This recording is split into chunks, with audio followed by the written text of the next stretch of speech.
Praise God. Isang mapagpalang umaga po sa ating lahat, mga kapatid. At lalong higit po sa ating Panginoong Diyos. Palakpakan po natin ang ating Panginoong Diyos. Ayan, praise God. Welcome po mga kapatid sa gawain po ng Panginoon sa bawat isa na narito ngayon, na pinagpala, pinalakas, biniyayaan ng Panginoon ng kalakasan at ng kanyang kagandahang loob. Hallelujah.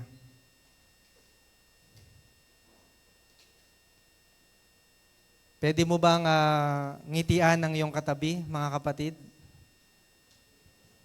Ayan. So, ngitian po natin yung mga naka-face mask.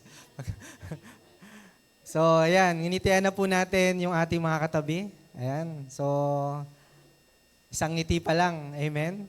Pinagpala na po tayo. No? How much more kapag napangiti natin ang Panginoon? Amen?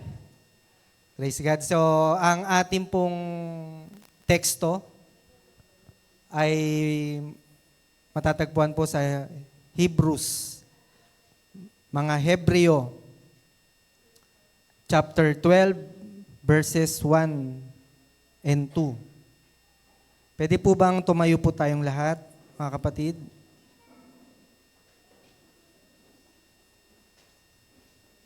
Ayan. Sa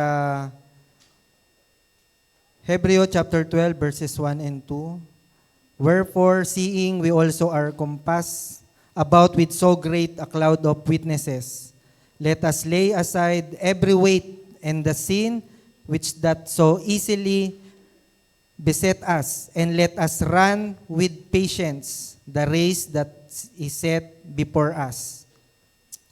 Looking unto Jesus, the author and the finisher of our faith, who for the joy that was set before him endured the cross, despising the shame, and it sat down at the right hand of the throne of God. Sa Tagalog po, kaya't yamang nakukubkub tayo ng makapal na bilang ng mga saksi, itabi namang walang liwag ang bawat pasan at ang pagkakasalangsang pumipigil sa atin, at ating takbuhing may pagtitiis, ang takbuhing inilagay sa harapan natin. Namasdan natin si Jesus na gumawa at sumakdal ng ating pananampalataya, na siya, dahil sa kagalakang inilagay sa harapan niya, ay nagtiis ng krus na niwalang bahala ang kahihiyan at umupo sa kanan ng luklukan ng Diyos. Pinagpala na po ng ating Panginoon ang kanyang mga salita. Praise God. Makupo na po tayong lahat. Ayan, yan po yung text na binigay po sa atin. So I pray sa Lord ng text para po sa service po natin ngayon. At ito po yung inilagay sa heart ko. Ang topic po natin, pinamagatan ko pong the race that God set before us. Ayan po yung ating topic. The race that God set before us. Ang takbuhing iniligay ng Diyos sa ating harapan. So race, pag sinabing race, takbuhin, paligsahan. So yung race, the author of Hebrews compare race to Christian life. Ayan. So the race is our Christian life. Yan po pala yun, no? Yung race na sinasabi po dito sa Bible, yan po yung buhay pananampalataya natin o yung buhay Kristiyano natin. Amen? Yan po yung ating araw-araw, no, na pamumuhay Kristiyano. Yung race, it comes from the Greek word agonia, which often translated to struggle or to wrestle. So merong physical, no, na ginagawa. A form of this word is where we get the word agony. So familiar naman po tayo sa agony, no? Nakaranas na po ba tayo niyan, agony? Pag sinabing agony, extreme physical and mental suffering. No? Yan, napakatindi po niyan pag agony na yung nangyayari. No? Matinding suffering na, pagdurusa. Yan din po yung nangyari kay Job, no, nung nangyari po sa kanya, nung sinubok po siya. And even ang ating Panginoong Hesus, no, nung siya po ay nagpe-pray po siya sa Getsemani. So diyan po kinuha, no, yung word na agony, no, sa agonia, and yung race na ating pong topic ngayon. So, sa race po, merong physical race, no? Sa atin po, no, sa mundo natin, merong physical race, mga paligsahan, takbuhin. Yung best example diyan, yung Olympics, no? Yung Olympics, ginagawa every 4 years. Once every 4 years. At lahat po na sumasali sa Olympics, mula day 1 bago mag 4 years, naghahanda po sila. Amen po ba? Lahat po ng naka-line up na sasali sa Olympic. And they represent their country. Amen. So merong physical race, merong audience, no, yung mga nanonood, no, na nandun po sa paligsahan o sa stadium, and even online, no, nanonood na rin po yung mga tao na wala po doon. So sa bawat race, merong physical reward. And syempre merong mga kakalahok o yung mga mananakbo. So sa atin po, meron ding spiritual race. Amen. Ito po yung buhay Kristiyano natin, spiritual race. As cloud of witnesses.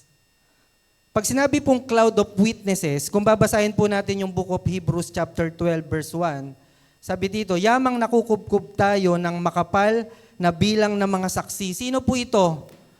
Yung makapal na bilang ng mga saksi.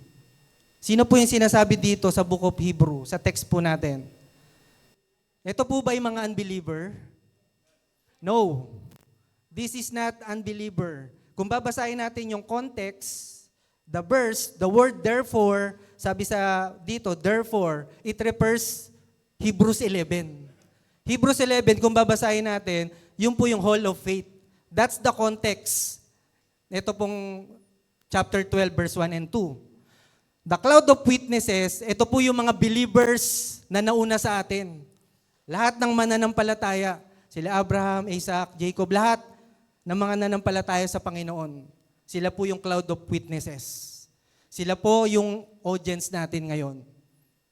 Napapaligiran po tayo. Not unbeliever, mga kapatid. Yung makapal na bilang ng saksi, ito po yung mga nagtagumpay. No? Sa Hebrews 11, the hall of faith, the heroes of faith. Yung mga talagang namatay dahil sa pananampalataya. Amen? At the same, yun din po yung nais ng Diyos na mangyari po sa atin. So sa spiritual race, meron tinatawag na eternal reward o yung uncorruptible reward. At tayo yung mga runner. Amen? Sabihin mo sa katabi mo, ikaw yung runner. So lahat po tayo runner, lahat po tayo mananakbo. Bawat isa po sa atin na nampalataya sa Panginoon, meron po tayong takbuhin. Bawat isa.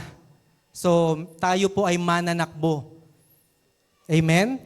So what is God's message for us today? Ano po ba ang mensahe ng Diyos sa atin ngayon? Number 2, nakatanungan, how do we value the race that God set before us? Paano po natin pinahalagaan ito, mga kapatid? Binibigyan ba natin ng importansya yung takbuhin na ito na nilagay ng Diyos sa atin, na binigay ng Diyos sa atin? Paano natin siya pinahalagahan sa bawat araw? So yung race, meron po siyang 4 na letra. Race. R-A-C-E.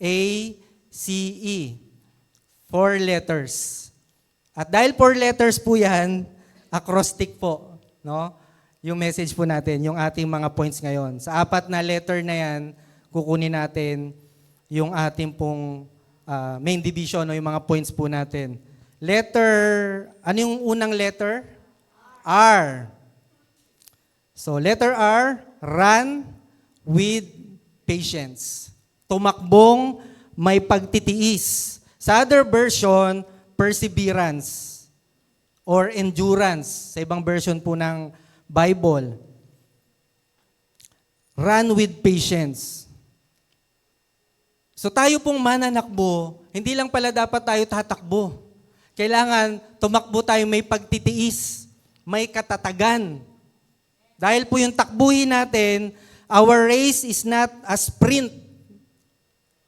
It's a marathon. Pag sinabing sprint, mabilisan lang. Mga 100 meters, ganyan. Pero pag sinabing marathon, matira, matibay.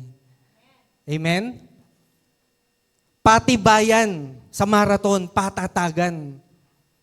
Yun po yung takbuhin natin. Hindi mo kailangang bilisan. No? Baka hindi ka umabot sa dulo. Kailangan patatagan ang labanan po sa ating takbuhin. Sa 1 Corinthians chapter 9, ito po yung supporting verse natin. 1 Corinthians chapter 9, verse 24 to 27. Sa verse na to, ito po ay sulat ni Apostol Pablo. It uses the metaphor of winning athlete to illustrate a dedicated believer. Yan, yung verse po na yan. So, tingnan po natin sa mga Bible nyo po, yung 1 Corinthians 9.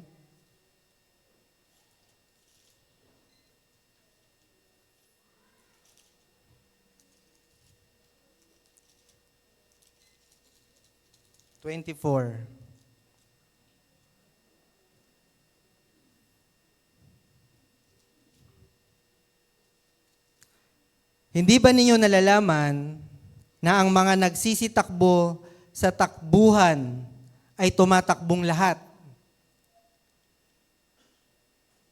Ngunit iisa lamang ang tumatanggap ng gantimpala. So lahat po ng kasali sa kalahok o sa takbuhan ay tumatakbong lahat. Amen. Ngunit iisa lamang ang tumatanggap ng gantimpala. Magsitakbo kayo ng gayon upang magsitamo kayo ng gantimpala. So dito sinasabi po ni Apostol Pablo sa mga mananampalataya na kung ang mga sumasali sa kalahok ay tumatakbong lahat, para saan? Para sa gantimpala. At iisa lang daw po ang nagkakamit. Amen? So ganun din ang ating gagawin. Magsitakbo tayo para po magkamit po tayo ng gantimpala. So kapag nakanood na po ba tayo ng mga Olympics, no, yung mga runner, mga athlete, mga tumatakbo. Naalala ko po dati, mga 90s, isa po sa pambato ng Pilipinas sa runner, si Elma Muros. O mga 90s po. Kung di kayo 90s, di nyo kilala yun, di nyo naabutan.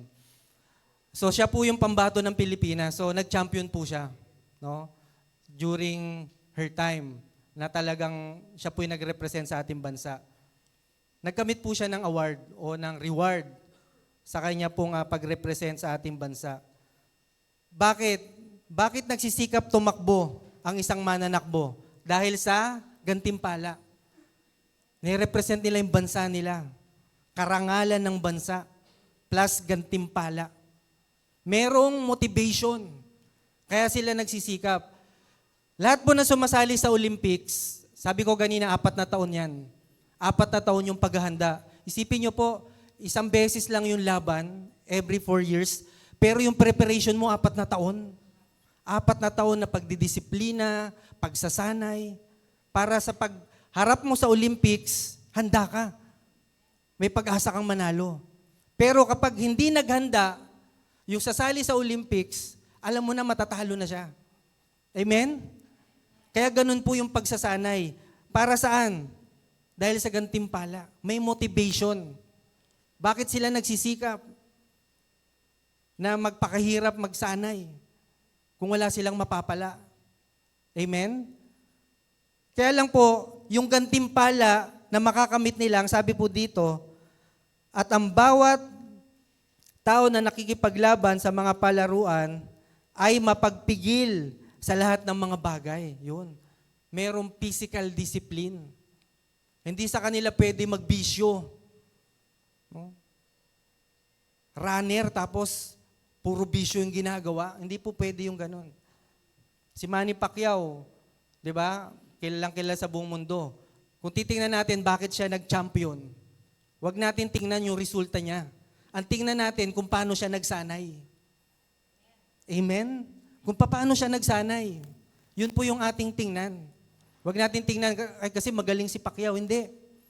Magaling siya dahil extreme yung training na ginawa niya. Amen?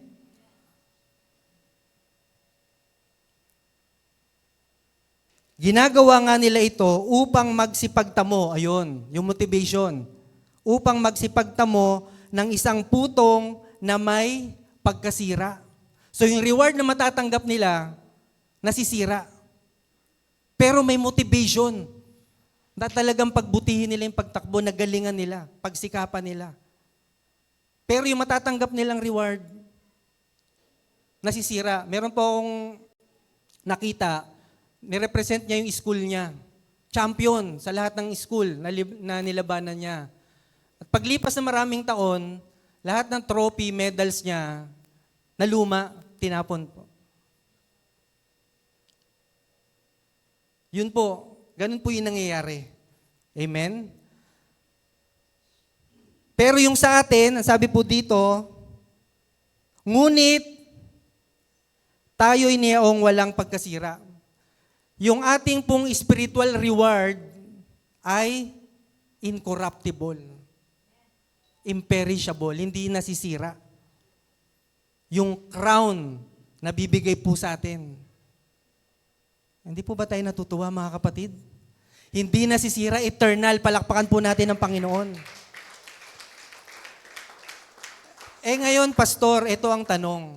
Ito po ang tanong. Kung hindi po nasisira yung crown o yung reward, bakit yung kilos natin parang walang buhay? Parang hindi natin alam kung ano yung matatanggap natin. Ano po kayang kulang sa atin? What's the difference between the physical runner and tayo po na spiritual runner? Ano kaya po ang pagkakaiba natin sa mga sumasali sa Olympics, sa mga paligsahan, at tayo na tumatakbo sa buhay Kristiyano natin? Ang pinakaiba po is the word motivation. Sila po, motivated sila. Sa paggising nila, motivated sila na magsanay, mag-training kasi mayroong reward. They represent their country. At tayo po, paggising natin, anong motivation natin? Anong motivation natin? Sino yung nire-represent natin as Christian? We represent Christ. We are ambassadors of Christ. We represent heaven. We represent God. Pero yung galaw natin, para po tayong kulang sa enerhiya. Parang lungkot na lungkot po tayo. Bakit? Hindi po natin tinitingnan yung gantimpala. Pero sila, yung sumasali sa Olympics, nakatingin sila sa reward. Kaya nila hinuhusayan. Tayo po, sa takbuhin natin, sa harapan natin. Kailangan po malaman natin to, mga kapatid. Ito po yung magpapamotivate sa atin, yung reward na matatanggap natin sa ating Panginoon. Hindi masisira kailanman. Amen? 26, sabi po dito, ako'y tumatakbo sa ganitong paraan. Run with purpose. Tumatakbo po si Paul. No? May purpose siya. May direksyon. Sabi nga dito, ako'y tumatakbo ng ganitong paraan na hindi gaya ng nagsasapalaran sa ganito rin. Ako'y sumusuntok na hindi gaya ng sumusuntok sa hangin.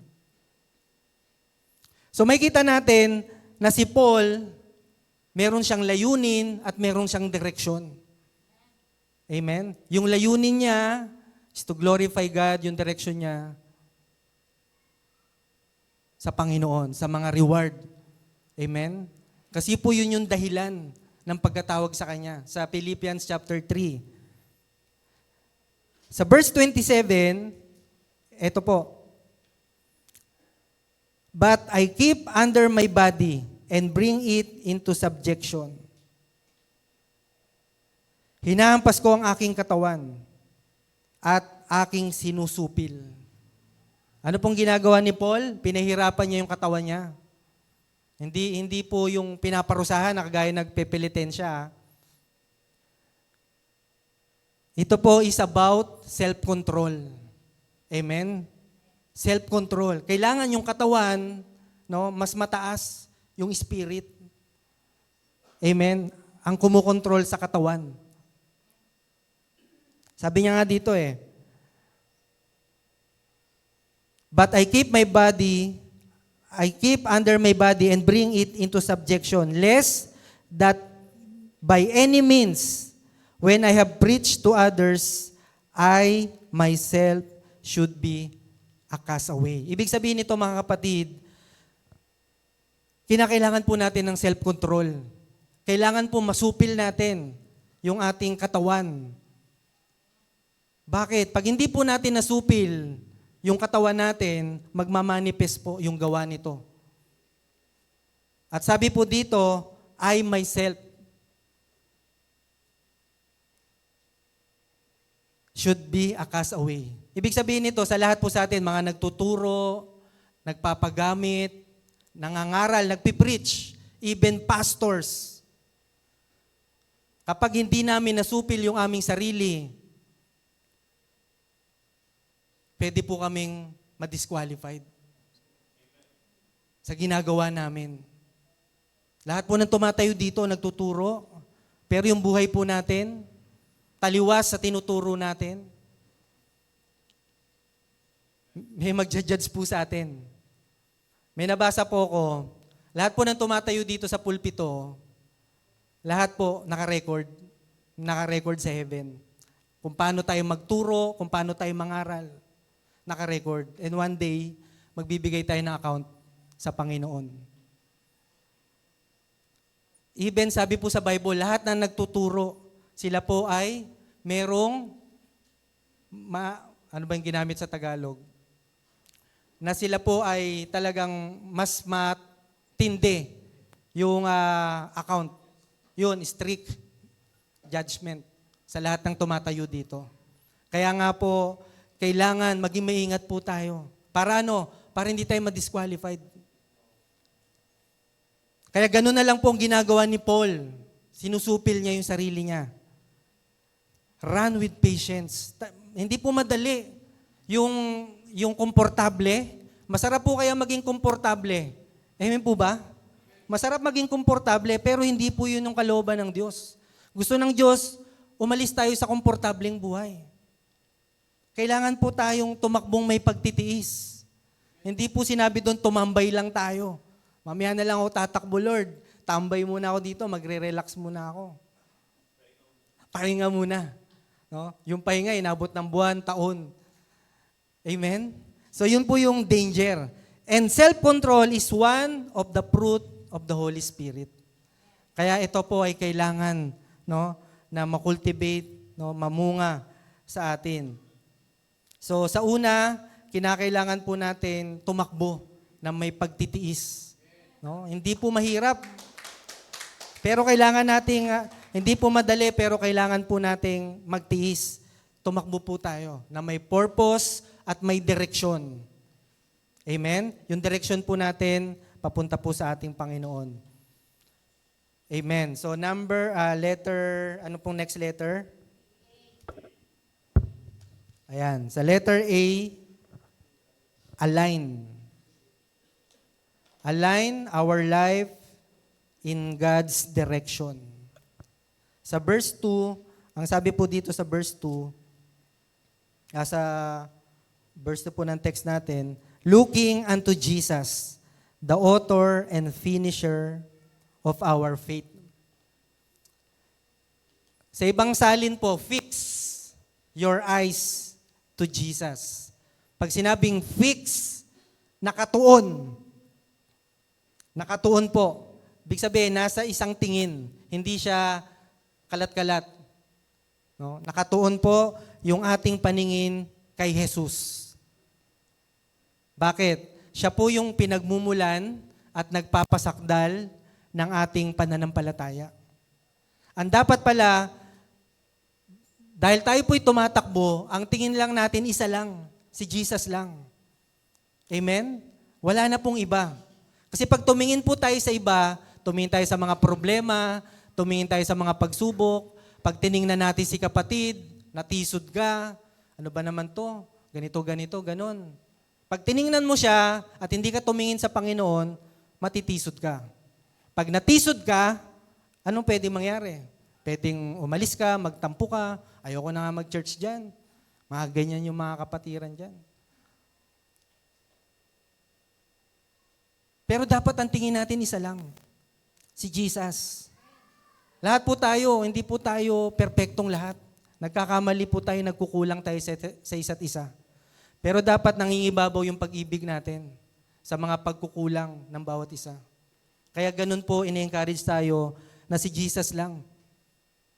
Kung tiningnan kaya tayo ni Jesus, ano kaya yung pwedeng mangyari sa atin? Alam po natin, lahat po tayo, punong-puno ng kasalanan. Pero sumunod po ang ating Panginoon sa kalooban ng Diyos. Amen? Sabi po sa John 14:6, Jesus said, I am the way, the truth, and the life. No one comes to the Father except through me. Ibig sabihin, si Jesus lang yung direksyon patungo sa ating Ama na nasa langit. Siya po yung daan. Kaya kung meron tayong dadaanan, titingnan, walang iba kundi si Jesus. Amen? Not religion, kung hindi kung sino mang mga tao, si Jesus lang po. Para hindi po tayo maligaw, si Jesus po ang daan. Yung mga naliligaw po, hindi nila nalaman yung tamang daan. Amen? Kahit gumamit ka ng GPS or ng Waze, ilang beses na ako naligaw dyan. Amen? Dinala kami sa gitna ng, gabing-gabi, dinala kami sa gitna ng gitna na pala ng palayan yung sinusundan namin. Ang destination namin, pure gold. Napunta kami doon sa liblib na lugar.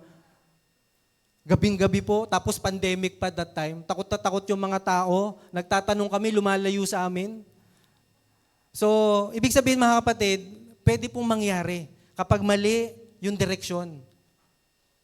Para hindi po tayo magkamali, si Jesus lang ang tama. Amen.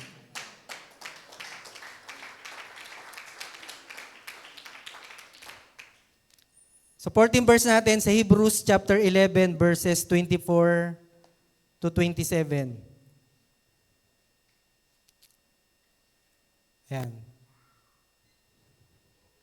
Sa pananampalataya, nang lumaki na si Moises, ay tumangging siya'y tawaging anak na babae, na siya'y tawaging anak ng anak na babae ni Paraon.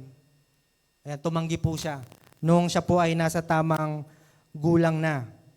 By faith, Moses, when he was come to years, refused to be called the son of Pharaoh's daughter. Diba? Ang ganda na ng buhay ni Moses. Kinikilala siyang anak nung prinsesa, anak ng Paraon. Pero dahil sa pananampalataya, tinanggihan niya yon, mga kapatid, tinanggihan niya.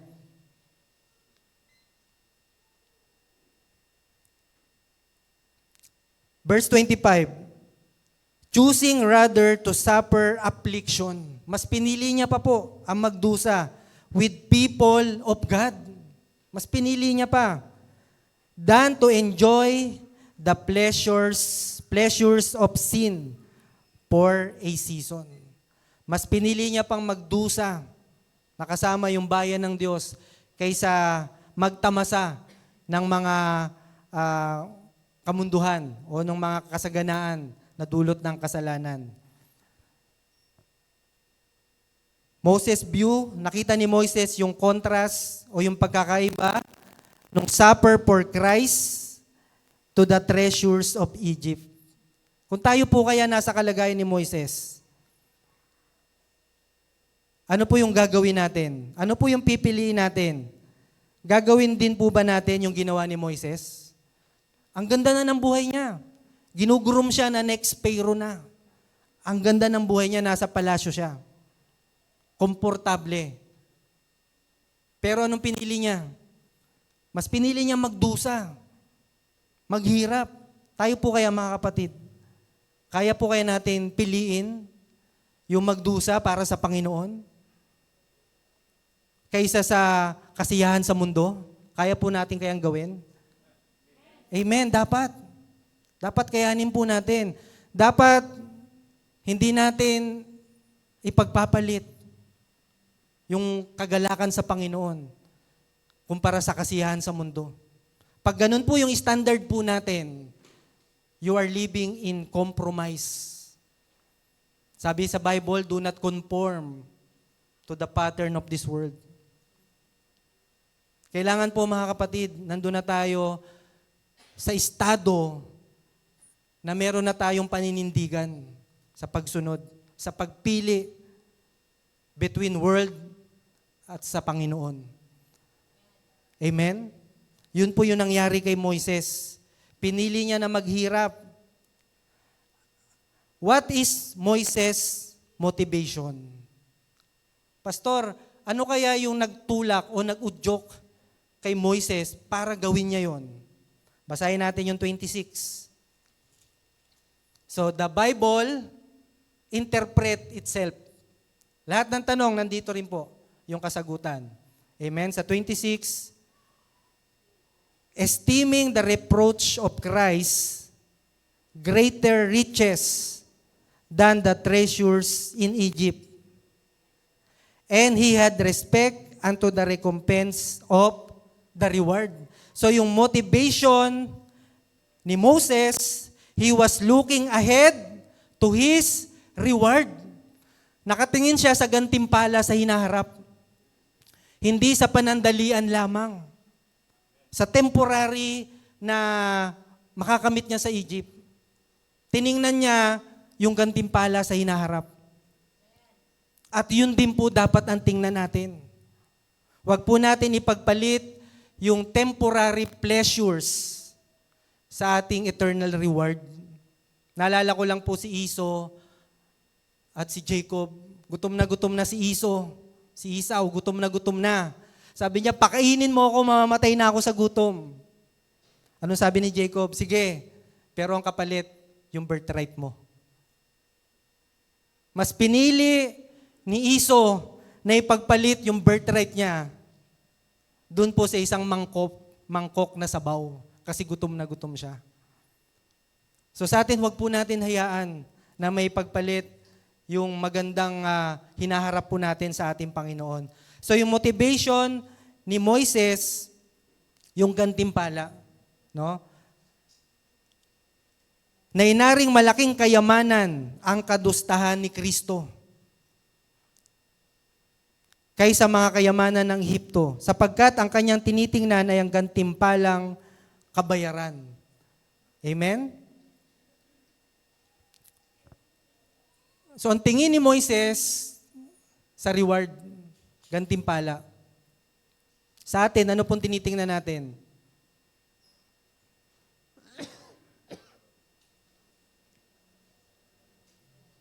Ano pong tinitingnan po natin? Bakit po tayo naglilingkod?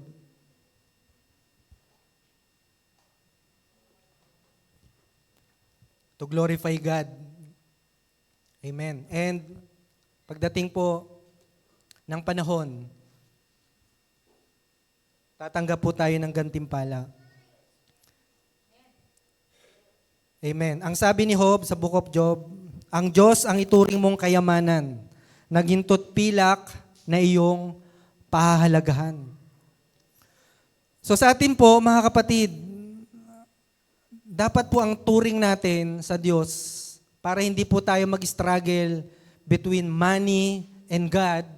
Dapat ang tingin natin sa Diyos yung kagaya ng pagtingin ni Job. Ang sabi ni Job, the Almighty ang ituring nating kayamanan. Amen? Kapag may Diyos ka at ititreat mo siya na kayamanan, ang sabi dito, nagintot pilak na iyong pahalagahan.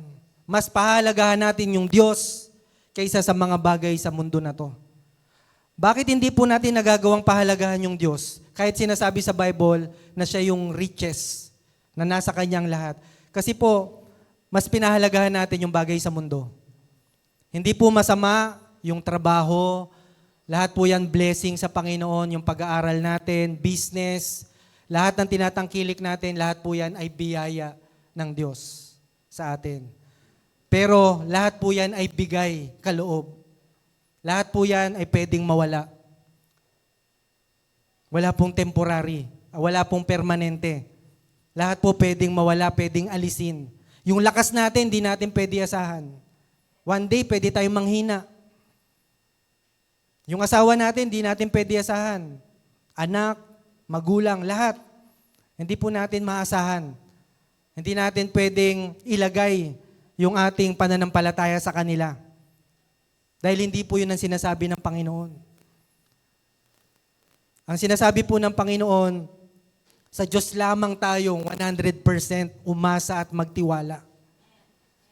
Amen? And it follows, mga kapatid, no? Si Lord po yung gagawa, yung kikilos sa buhay po natin. At mararanasan po natin yung pagsunod, yung bunga ng pagsunod sa ating Panginoon. So nakita po natin kung paano sumunod si Moises sa direksyon na sinasabi sa kanya ng Diyos. Nung tinawag po siya sa burning bush, tinawag po siya, sumunod po siya hanggang sa mamatay po siya, no? Pinatanaw lang sa kanya yung promised land. Pero nakita po natin yung pagsunod ni Moises. Sa patnubay ng Diyos, siya nabubuhay. No? Bawat araw, yung 40 years sa desert, nakita natin kung paano sinustain ng Diyos. Sa umaga, pillars of cloud, sa gabi, pillars of cloud. May bumababang pagkain galing sa langit. Pag nauhaw sila, binibigyan sila ng tubig ng Panginoon. So ganun po sila sinustain ng Panginoon. So, align our life in God's direction. Yun po ang kailangan natin ngayong taon at sa mga susunod na taon. Naka-align yung buhay natin sa direksyon ng Diyos, in God's direction. Ngayon mga kapatid, how about us? Kanino nakatuon ang iyong paningin? Kanino nakatuon ang iyong paningin bilang mananakbo? Sino po yung tinitingnan natin sa dulo?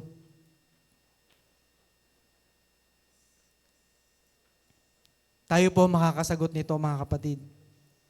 Kung kanino nakatuon yung paningin natin, ganun din po yung mga hakbang na gagawin natin. Sabi nga po, kung sino po ang sinasamba ng tao, magiging ganun yung mangyayari sa kanya.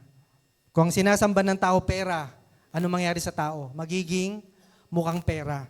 Pero kapag ang tao tunay na sumasamba sa Diyos, magiging kalarawan siya ng Diyos. Amen? So what we worship, we will become.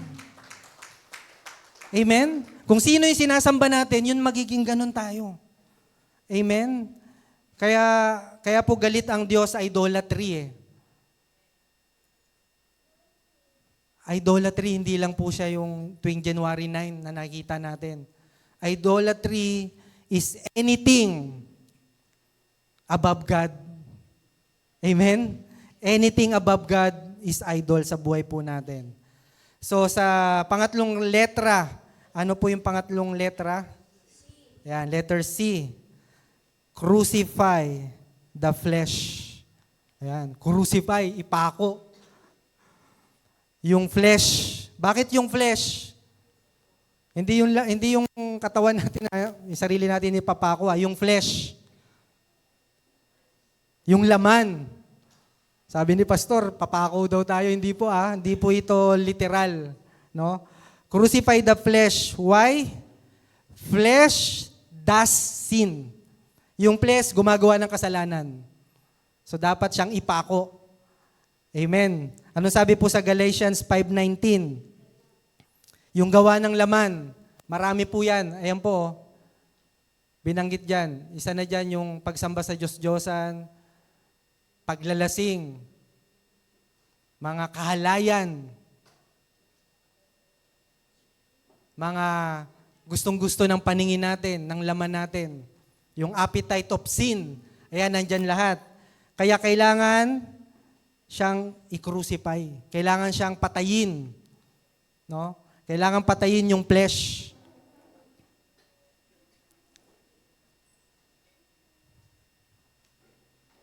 Tingnan natin yung Galatians 5:24. Hindi ko po siya dyan na ilagay eh. Galatians 5:24. At ipinako sa krus ng mga na kay Kristo Jesus ang laman na kasama ang mga masasamang pita at ang mga kahalayan nito. And they that are Christ have crucified the flesh with the affections and lust. Ayan o. And those who belong to Christ Jesus have crucified the flesh with its passions and desire. Ibig sabihin nitong verse na ito, mga kapatid, it is our action to crucify. Hindi po nung naborn again tayo, hindi siya nag-automatic yung 24, kung babasahin natin. And those who belong to Christ Jesus have crucified the flesh. Kailangan tayo po ang gagawa nun. Naunawaan po natin, mga kapatid, we need to crucify the flesh. Sa Colossians 3:5, hindi ko dyan siya na ilagay dyan.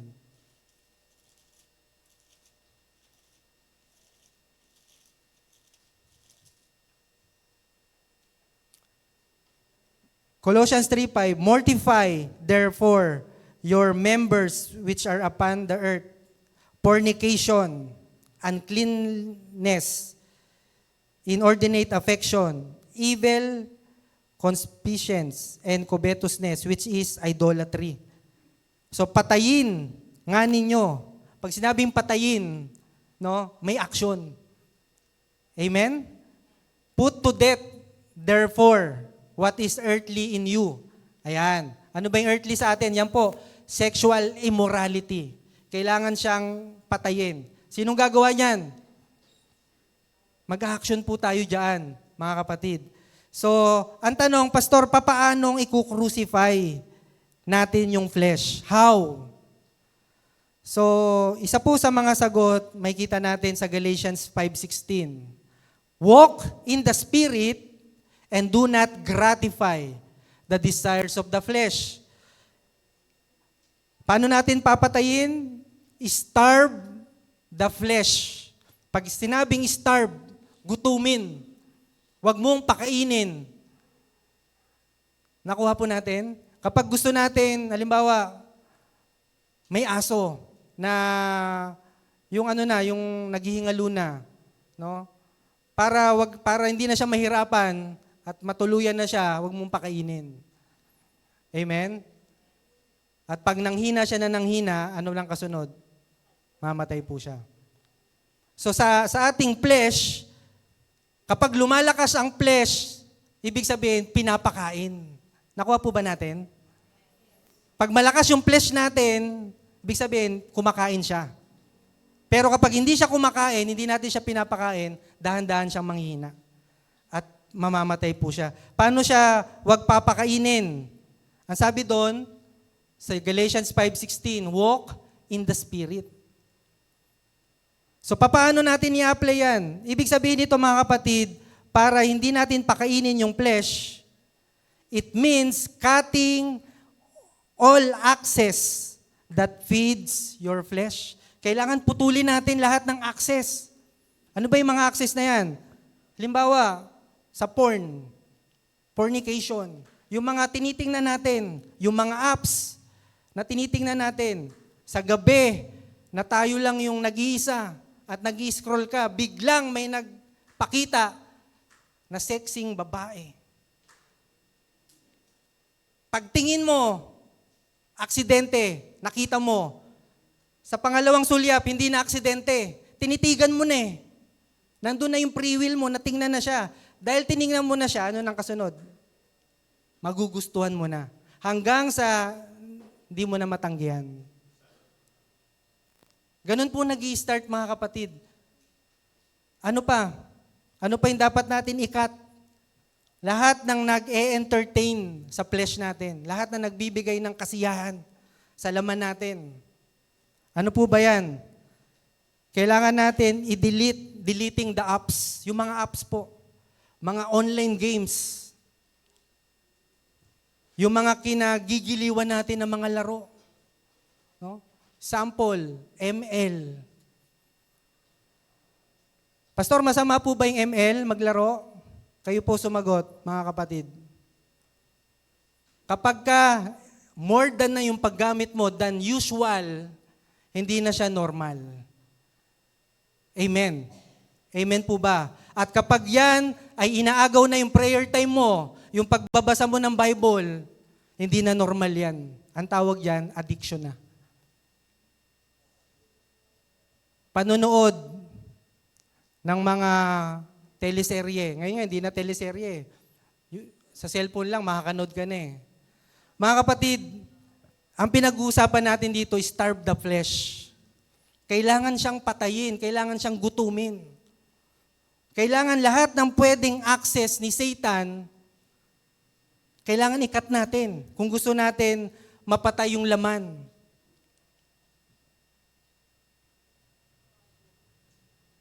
Dahil pag hindi po natin ginawa, our body gusto na ito entertainment. Gusto ng katawan natin yung kasiyahan. Pero nung sabi ng pinag-aaralan natin, kailangan tayong magtiis. Kailangan nating patayin yung lahat ng pumipigil. You don't negotiate to your flesh. Hindi mo kailangan makipag-negotiate sa flesh mo. Isa po sa halimbawa, mga kapatid, na nagre-resist yung flesh, sinong papatayin ang hindi magre-resist? Pag magpe-pray ka, mga kapatid, obserbahan mo, magpe-pray ka, may magre-resist. Magre-resist yung flesh. Bakit? Kasi pag the moment na nagtagumpay tayo sa prayer natin, pray in the spirit, mamamatay yung flesh. Kaya siya nagre-resist, ayaw niya. Kaya kailangan magtagumpay tayo sa prayer, sa pagbabasa natin. Kapag hindi po tayo magtatagumpay, hindi po natin mapapatay yung flesh po natin. Ang sabi po sa Matthew 16:24, then Jesus said to His disciples, whoever wants to be my disciple must, may word na must deny themselves and take up their cross and follow me. Kailangan nating deny ourselves. Limutin yung ating sarili. Yung kaligayahan na dinudulot ng mundo, kailangan ikat natin. Ano sabi po ni Jesus sa mga disciple niya? My disciple is in the world, but not of the world. Ang mga alagad ko ay nasa sanlibutan, pero hindi sila makasanlibutan. So ganun dapat tayo, mga kapatid. Sa Romans 8:1, now there is no condemnation to those who are in Christ Jesus. Tingnan niyo yung version na to, mga kapatid. Yung version na yan, kulang. Kulang po yung sinasabi dyan sa Romans 8:1. Kung titingnan natin yung Romans 8:1 sa King James Version, may kasunod pa po yan, mga kapatid.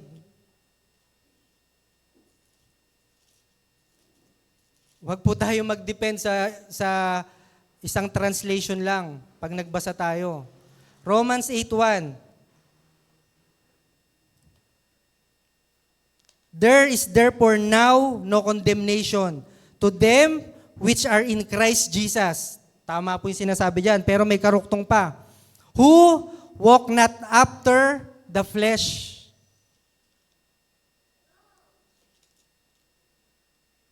but after the Spirit. Kung i-interpret natin yan, ay okay lang pala. No? Wala na palang kahatulan sa akin na nakay Kristo. Yes, tama. wala nang kahatulan. Pero may sinasabi pa eh, walk not after the flesh, but after the Spirit. Kailangan lumalakad tayo sa Spirit, hindi sa laman. Ayan po, mga kapatid, nakikiusap po ako sa inyo. Kapag magbabasa po tayo ng Bible, wag lang po tayong magbasa ng isang version lang. Sa NIV po, pag nagbasa kayo ng NIV, marami nang tinanggal dyan na word. Marami na mga walang salita. Kaya mag-check tayo sa King James Version.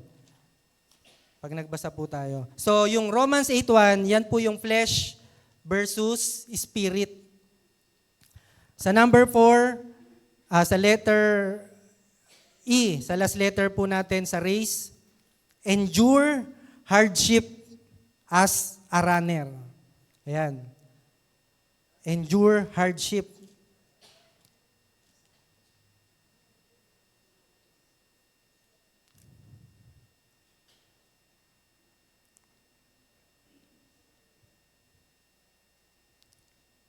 Namasdan natin si Jesus na gumawa at sumakdal ng ating pananampalataya, na siya, dahil sa kagalakang inilagay sa harapan niya, ay nagtiis ng krus at niwalang bahala ang kahihiyan. So yan po yung ginawa ng ating Panginoon,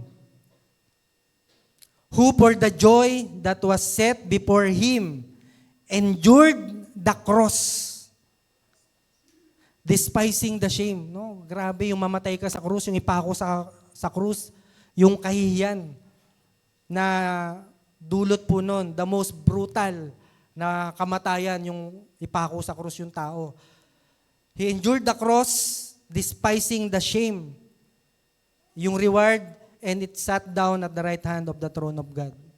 So mga kapatid, dahil po sa kagalakan, ito po, dahil sa kagalakang inilagay ng Diyos Ama sa harapan ng ating Panginoon, His joy overcome the pain of the cross. Hindi niya inalintahan na napagtagumpayan niya lahat ng sakit, paghihirap, pagdurusa, physical pain sa cross. Bakit? Because of joy. No? Anong joy yon? Joy for the forgiveness of our sins and the salvation of men. Yun po yung kagalakan na tinitingnan ng Panginoon. Pag napagtagumpayan niya, kaya nga 'di ba sabi niya, it is finished. Ngayon, nakaupo na siya. Ibig sabihin, nang nakaupo, no? Tapos na. Right hand, yun yung authority. Amen? He was sitting at the right hand. Nakaupo na, it is finished. So ganun po ang ginawa ng ating Panginoon dahil sa kagalakan, sa kapatawaran ng ating mga kasalanan. Amen? Dahil sa kaligtasan ng ating kaluluwa, lahat ng kaluluwa ng tao na buhay. No? Dahil sa kagalakan po. Sa Philippians chapter 2, verse 5 to 11, basahin ko lang yung verse 6.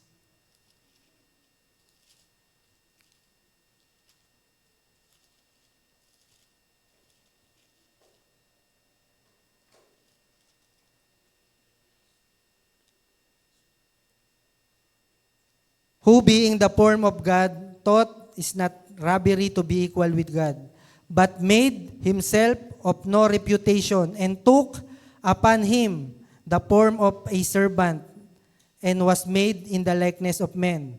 And being found in fashion as a man, he humbled himself and became obedient unto death, even the death of the cross.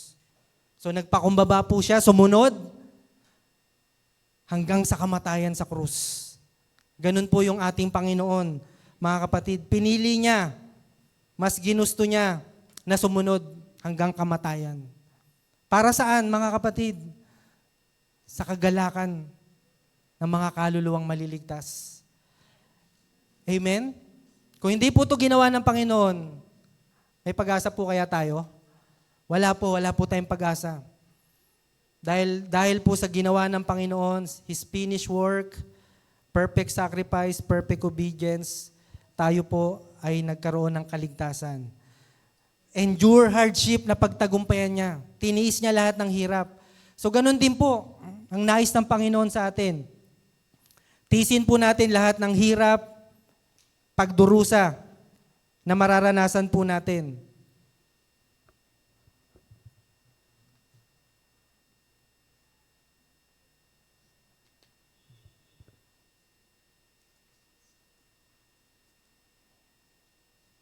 Endured hardship, physical and spiritual discipline. Ayan. So, kailangan po natin ng mga spiritual training, mga pagsasanay sa ating spiritual. Sa 2 Timothy chapter 2, verse 3, sabi diyan, join with me in suffering like a good soldier of Christ Jesus. No one serving as a soldier gets entangled in civilian affairs, but rather tries to please his commanding officer. So, di ba, sa military, ganyan po yung nangyayari. So, sa atin, mga kapatid, ganun din, bilang sundalo ni Kristo. No? Dapat wala daw po tayong mga civilian affairs. Ano ang ibig sabihin nito? Affairs sa mundo. Amen? At dapat bigyan natin ng kaluguran yung ating Panginoon. Amen. So sa panahon ng kahirapan, dahil sa ating pananampalataya sa Diyos, ano ang nagiging tugon natin, mga kapatid? Paano tayo nag-respond sa mga kahirapan na dinadanas natin dahil sa pananampalataya natin? Magpapatuloy ka pa din ba maglingkod kahit nahirapan ka na, kapatid? Magpapatuloy ka pa rin bang sumamba? Magpuri sa Diyos kahit ang hirap ng kalagayan mo? O magpupuri ka lang kasi masagana ka? Sa panahon ng kapighatian, ay mas madaling umayaw o mag-give up kaysa magpatuloy. Ito po yung nagiging pananaw ng mga kapatid na hindi na natin nakita or mga talagang bumalik sa dating buhay. Nag-give up, hindi nagpatuloy sa pananampalataya. Ano sabi po sa Hebrews 10:35? Ito po, maganda yung sinasabi po dito. Hebrews 10:35. So do not throw away your confidence. It will be richly rewarded. Huwag po natin talikuran. Yes, you need to be persevere that when you have done the will of God, you will receive what He has promised. Sabi diyan, after na mapagtagumpayan natin yung kalooban ng Diyos. Ito po yung kailangan pala natin mangyari sa buhay po natin, mga kapatid. Huwag natin talikuran yung pananampalataya natin. Bakit? Merong malaking gantimpala. Kailangan lang daw tayo magtiis ng konting panahon. Konting panahon. At pag napagtagumpayan na natin, ang sabi diyan, tatanggap tayo ng ipinangakong gantimpala sa atin ng Panginoon. Palakpakan po natin ang ating Panginoon. So ano po yung apat na letter? Letter R. Run with patience. Letter A. Align yourself in God's direction. Letter C. Crucify the flesh. And letter E. Endure hardship as a good. So in conclusion,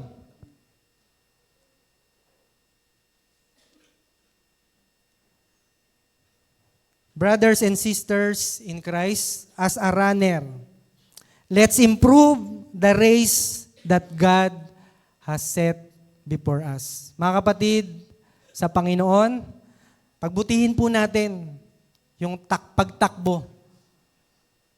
At gayahin po natin yung mga nauna sa atin na mga tumakbo din o mga mananampalataya nandun sa Hebrews 11, the Hall of Faith. No? Yung ginawa po nila, tularan po natin kung paano sila nagtagumpay sa pananampalataya. Sabi nga ni Paul, di ba, bago siya mamatay, I fight the good fight of faith. I fought the good fight of faith. I have finished the race. Sabi ni Paul.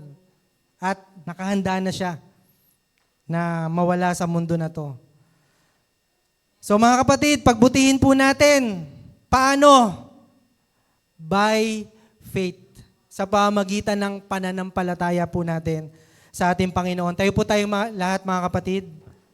Ang sabi po sa Hebrews 11:6, without faith, it is impossible to please God. Because anyone who comes to Him must believe that He exists and that He rewards those who earnestly seek Him. Laging may reward, mga kapatid, laging may reward sa Panginoon. Amen? Sige po mga kapatid, palakpakan po natin ating Panginoon. Hallelujah. Dakilang Diyos, aming Ama na nasa langit, Father God, we bless you, Panginoon, napakabuti niyo po. Maraming pong salamat, Lord, sa iyong pagkatawag. Salamat po sa takbuhin inilagay niyo po sa aming harapan. Ito po yung aming Christian life o yung pamumuhay Kristiyano namin sa bawat araw. Lord, salamat sa aral. Salamat sa yung mensahe, sa mga dapat naming gawin bilang mananampalataya. Nawa, Lord, sa tulong ng banal na Espiritu, magawa po namin yung ininanais niyo po. Na pagbutihin namin kung papaano yung mga physical na mga runner o yung mga mananakbo ng mundo ay nagsisikap, dinidisiplina yung sarili para makatanggap ng gantimpalang nasisira. How much more kami, Panginoon, na dapat din po pala kami magsikap, magsanay, magkaroon ng spiritual discipline, magkaroon ng kahusayan sa aming pananampalataya dahil ang gantimpala namin ay hindi nasisira. The crown of life, the crown of glory, the crown of righteousness, and many rewards sa bawat isa na nampalataya sa iyo, Panginoon. Salamat po. Maraming salamat, Lord. Anuman yung pagkokorek o anuman yung pagtutuwid na naipangaral ngayon, Panginoon.